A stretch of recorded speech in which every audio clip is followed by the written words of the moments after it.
안녕하세요, 닥터 똥입니다. 이번에는 기미 편입니다.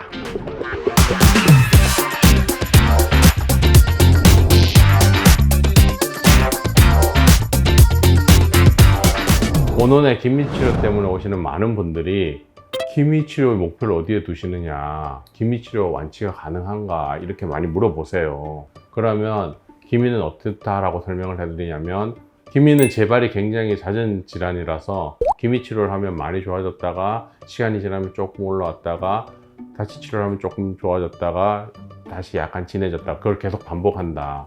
그래서 짧은 시간에 뭔가 완치에 가까울 정도로 확 좋아지는 걸 기대해서는 안 된다. 그렇게 하다가는 결국은 너무 악화되는 결과를 만들기 때문에 천천히 장기적으로 좋은 결과를 만드는데 목표를 둬서 여러분들이 만족할 만한 결과에 도달할 때까지 최선을 다해서 결과를 만든다라고 설명해 드리고 있습니다. 기미치료는 치료해서 엷어진 게 끝이 아니에요. 계속 유지돼야지 좋은 결과라고 말씀드릴 수 있습니다. 아셨죠?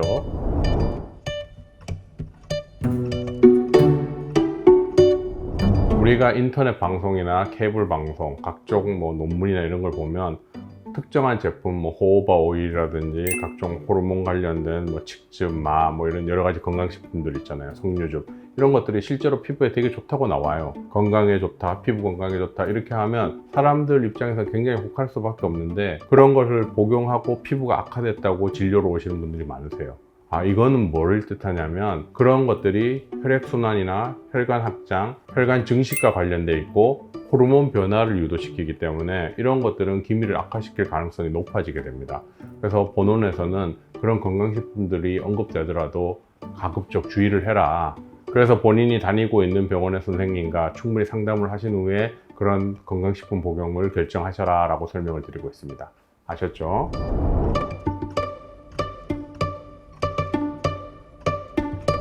이거 정말 많은 분들이 또 질문하시는데요. 최근에 난 특별히 한 게 없다. 피부 악화시키는 걸 한 게 없는데 피부가 자꾸 나빠지더라 라고 얘기를 하세요.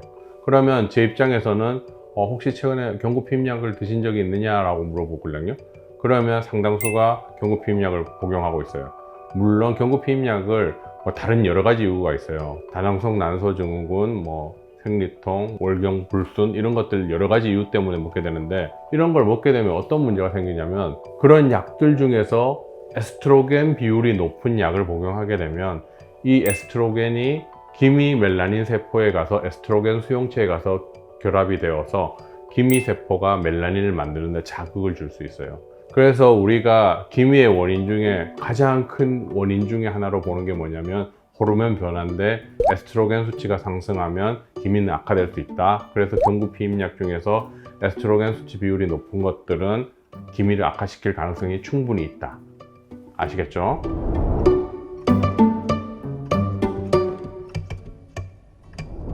각질 제거나 스크럽을 정기적으로 하시는 분들이 생각보다 많으세요. 그러면 각질 제거 스크럽을 하면 어떤 느낌을 주길래 그런 걸 하냐면, 각질 제거나 스크럽을 하게 되면 피부결이 조금 부드러워졌다는 느낌, 각질에 묻어있던 멜라닌이 좀 떨어져 나가게 되면 얼굴 톤이 조금 밝아졌다는 느낌 때문에 반복적으로 하게 돼요. 때로는 여드름이 조금 줄기도 해요. 왜냐하면 여드름균은 현기성 세균, 즉 공기를 싫어하는, 산소를 싫어하는 세균이기 때문에 각질 제거를 해서 공기가 잘 통하게 되면 세균이 살기 어려워서 여드름이 조금 줄기 때문에 그런 것 때문에 자주 하게 되는데, 이건 문제가 뭐냐, 스크럽을 매우 약하게 한다고 하더라도 계속 반복하게 되면 피부 장벽이 망가지게 되고 피부에 염증이 계속 생기게 돼요. 이렇게 되면 특히 눈가 주변은 피부가 굉장히 얇은 데 부분인데, 그 부분에 혈관이 많이 들어오게 되면 그 혈관들에 의해서 기미세포가 자극돼서 멜라닌을 많이 만들게 돼요. 그래서 염증이 계속 장기화되면 만성 염증세포인 비만세포들이 주변에 있어서 멜라닌 세포, 즉 기미 멜라닌 세포들을 계속 자극해서 기미를 만들어내게 됩니다. 즉 피부에 손상 주는 시술은 절대 하시면 안 돼요. 아시겠죠?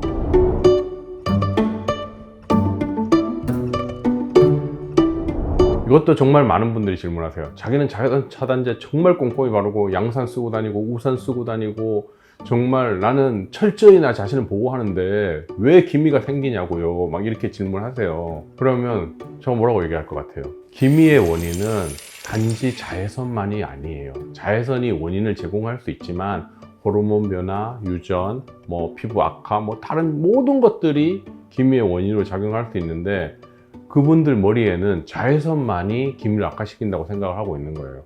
그러니까 자외선 차단제를 꼼꼼히 발랐음에도 기미가 생기면 생기는 걸 못 받아들이는 거죠. 본인의 유전적인 영향도 있을 수 있고 실제로 자외선 말고 다른 원인일 수도 있겠죠. 각질 제거, 뭐 사우나 찜질방을 자주 간다거나 아니면 피부 장벽이 많이 악화되어 있거나 이런 것들도 다 원인이 될 수 있다는 것. 즉 자외선 차단만이 기미의 예방법은 절대 아니다.